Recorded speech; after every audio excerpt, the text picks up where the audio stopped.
اعوذ باللہ من الشیطان الرجیم بسم اللہ الرحمن الرحیم اللہم صلی علی محمد وآل محمد وعجل فرجہم۔ قال الصادق علیہ السلام اعرفوا منازل الرجال منا علی قدر روایتہم عنا۔ سامعین کرام، چھٹے امام جعفر صادق علیہ السلام ارشاد فرماتے ہیں کہ ہمارے شیعوں کے مقامات اور ان کی منزلتوں کو پہچانو اس طریقے سے کہ وہ کتنی روایات ہم سے بیان کرتے ہیں۔ جتنی زیادہ روایات وہ ہم سے بیان کرتے ہیں اتنا ہی زیادہ ان کی منزلت اور ان کا مقام ہمارے نزدیک ہے۔ اسی طریقے سے دوسرے مقام پر چھٹے امام فرماتے ہیں اعرفوا منازل شیعتنا عندنا علی قدر روایتہم منا وفہمہم منا، کہ ہمارے شیعوں کی منزلت کو، ہمارے شیعوں کے مقام کو اگر پہچاننا چاہتے ہو تو اس طریقے سے پہچانو کہ جس کے مقام کو تم پہچاننا چاہتے ہو وہ کتنا زیادہ ہماری روایات کو بیان کرتا ہے۔ اس سے معلوم ہوتا ہے کہ چھٹے امام بھی یہ بیان فرمانا چاہتے ہیں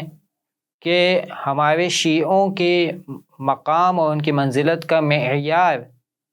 یہ ہے کہ وہ زیادہ سے زیادہ ہماری روایات کو ذکر کریں، ہمارے اقوال کو بیان فرمائیں۔ یہ حدیث خود جس عالم کی، جس فقیہ کی ہے، وہ خود ایسی شخصیت ہیں کہ جو اللہ کے حبیب کے خاندان سے تعلق رکھتے ہیں اور انہوں نے سب سے زیادہ اللہ کے حبیب کے بیان کردہ اقوال کو لوگوں تک پہنچایا۔ عزیزان گرامی، روایت بیان کرنا آسان ہوا کرتا ہے،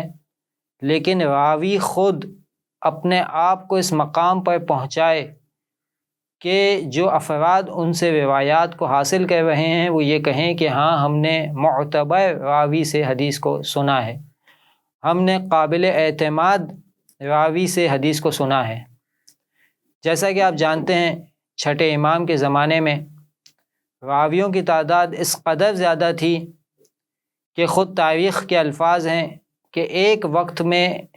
ایسا وقت تھا کہ چھٹے امام کے 20,000 شاگرد مشہور تھے اور ہر شاگرد یہ کہتا تھا قال الصادق قال الصادق۔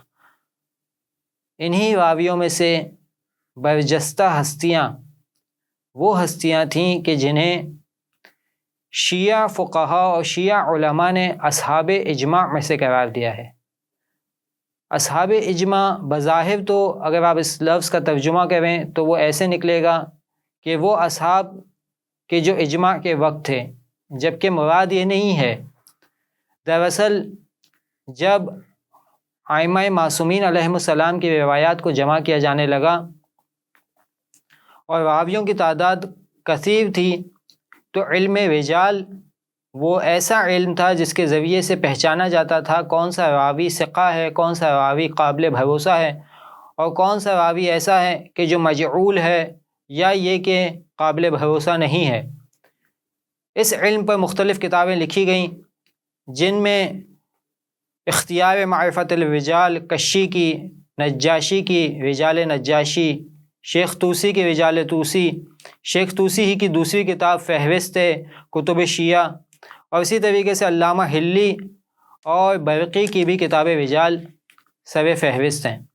ان کتابوں کے اندر جب ذکر کیا چھٹے امام جعفر صادق علیہ السلام کے شاگردوں کا کشی نے، تو انہوں نے ایک خاص عبارت استعمال کی۔ وہ عبارت باعث بنتی ہے کہ چند ایسے راوی قرار پاتے ہیں کہ جن کا نام اگر کسی سند میں ذکر ہو جاتا ہے یا کسی مقام پر دوسرے افراد ان سے کوئی روایت نقل کر رہے ہوتے ہیں تو یا تو وہ روایت ہی خود ہی مستند ہو جایا کرتی ہے یا اس کتاب کی اہمیت بڑھ جایا کرتی ہے، یا یہ کہ اس راوی سے جو دوسرا راوی اس حدیث کو نقل کر رہا ہوتا ہے تو اس نقل کرنے والے راوی کی بھی ان کی وجہ سے عزت اور مقام بڑھ جایا کرتا ہے۔ وہ عبارت کیا تھی؟ وہ عبارت یہ تھی جو کشی نے 3 جگہوں پر اپنی کتاب میں لکھی، جو باعث بنی کہ وہ افراد کہ جن کا ذکر کشی نے اپنی کتاب میں کیا وہ اصحاب اجماع میں سے قرار پاتے ہیں۔ اجمعت الاصابۃ علی تصحیح ما یصح عنہم و تصدیقہم فیما یقولون، تمام شیعہ علماء کا اتفاق ہے ان افراد کے اوپر کہ یہ جو کہہ دیتے ہیں اس کی تصدیق کی جاتی ہے، اور جو ان کے نزدیک صحیح ہو اس کو یہ شیعہ علماء بھی صحیح سمجھتے ہیں۔ اس کے بعد انہوں نے فہرست بیان کی ان 6 افراد کی کہ جو چھٹے امام کے زمانے کے ہیں، 6 افراد کی کہ جو امام باقر علیہ السلام کے زمانے کے ہیں، اور 6 افراد کی کہ جو امام موسیٰ کاظم علیہ السلام، امام رضا علیہ السلام کے زمانے کے ہیں۔ مختصر وقت کی وجہ سے میں صرف ان 6 افراد کا ذکر کروں گا کہ جو چھٹے امام کے اصحاب میں سے ہیں اور اصحاب اجماع میں سے ہیں، کہ اگر کسی روایت کی سند کے اندر ان افراد کا نام ذکر ہو جاتا ہے تو وہ روایت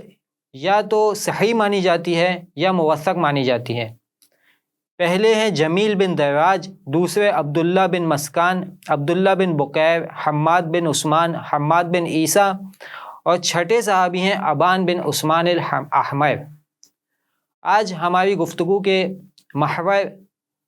یہ چھٹے صحابی جن کا ذکر رجال کشی کے اندر ان افراد کی فہرست کے اندر آتا ہے کہ جو اصحاب اجماع ہیں، کہ جنہیں صرف کشی نہیں بلکہ بعد میں آنے والے جتنے رجالیون ہیں اور علماء رجال ہیں ان سب نے ان کا ذکر اسی طریقے سے کیا کہ یہ ان 18 افراد کے اندر شامل ہیں کہ جن پر علماء شیعہ کا اجماع ہے اور اتفاق ہے کہ یہ اگر کسی روایت کے اندر آ جاتے ہیں تو یا تو وہ روایت مستند ہو جایا کرتی ہے، یا خود ان کی صداقت کی وجہ سے کسی دوسرے کی صداقت کی گواہی مل جایا کرتی ہے، یا یہ کہ اس خود کتاب کی اہمیت بڑھ جایا کرتی ہے۔ خود ابان بن عثمان 3 یا 4 افراد کے نام کے طور پر تاریخ میں ہمیں نظر آتے ہیں، اس لیے جب ہم چھٹے امام کے اس صحابی کا ذکر کرتے ہیں تو اس کے ساتھ الاحمر یا احمری یا ابان احمری کے نام سے ان کو یاد کیا جاتا ہے۔ اس کی وجہ یہ ہے کہ یہ ابان بن عثمان کا لفظ چند ایسے افراد کے ساتھ بھی تھا کہ جو شیعہ مکتبہ فکر سے تعلق نہیں رکھتے تھے، تو شیعہ مکتبہ فکر کے وہ صحابی کے جو چھٹے امام کے بہترین شاگردوں میں سے اور ان کے تلاميذ میں سے شمار ہوتے ہیں، ان کے نام کے ساتھ آگے الاحمر لگتا ہے، اس لیے کہ یہ عربستان کے سعودی عرب کے قبیلوں میں سے ایک قبیلے ازد کے ایک خاندان سے ان کا تعلق تھا جس خاندان کا نام احمر تھا، یا بعض دوسرے افراد کے مطابق جیسے تنقیح المقال میں شیخ عبداللہ مامکانی کہتے ہیں کہ شاید ایک اور وجہ یہ بھی ہو کہ ان کا چہرہ سرخ تھا، اس وجہ سے انہیں احمری کہا جاتا تھا۔ ابان بن عثمان احمری، ان کے بارے میں تاریخ کے اندر بعض مکاتب فکر کے افراد نے چند ایسی باتیں بھی نقل کی کہ جس کی وجہ سے خود ہمارے مکتبہ فکر کے بھی بعض علماء نے 2 یا 3 ایسے مقامات ہیں جہاں یہ ذکر کیا کہ ان کا تعلق اثنا عشری مکتب کے بجائے ناووسیہ فرقے سے یا فتحیہ فرقے سے تھا، جسے مختلف علماء نے مختلف طریقوں سے رد کیا ہے۔ خود آیت اللہ خوئی نے، جنہوں نے ان کے مقام کو بیان کرتے ہوئے 100 ایسے افراد کا نام ذکر کیا کہ جنہوں نے خود ابان بن عثمان احمری سے روایات کو نقل کیا، اس کے علاوہ یہ ذکر کیا کہ یہ ایسے صحابی ہیں کہ جن کے بارے میں کشی یہ کہہ رہے ہیں کہ یہ امام موسیٰ کاظم علیہ السلام اور چھٹے امام کے اصحاب برجستہ میں سے ہیں، اور خود کشی یہ کہہ رہے ہیں کہ یہ ایسے صحابی ہیں کہ جن پر شیعہ علماء کا اتفاق ہے کہ یہ جھوٹ نہیں بولتے ہیں اور قابل اعتماد ہیں، اور جو روایت یہ بیان کرتے ہیں وہ روایت صحیح ہوا کرتی ہے۔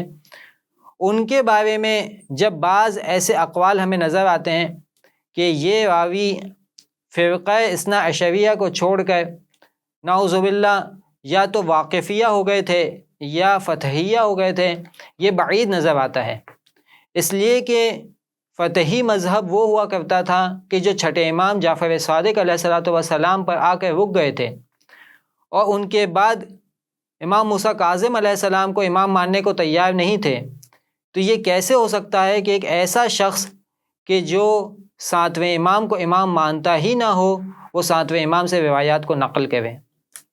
اسی طریقے سے شیخ عبداللہ مامکانی علم رجال کی کتاب تنقیح المقال میں ذکر کرتے ہیں کہ جیسا کہ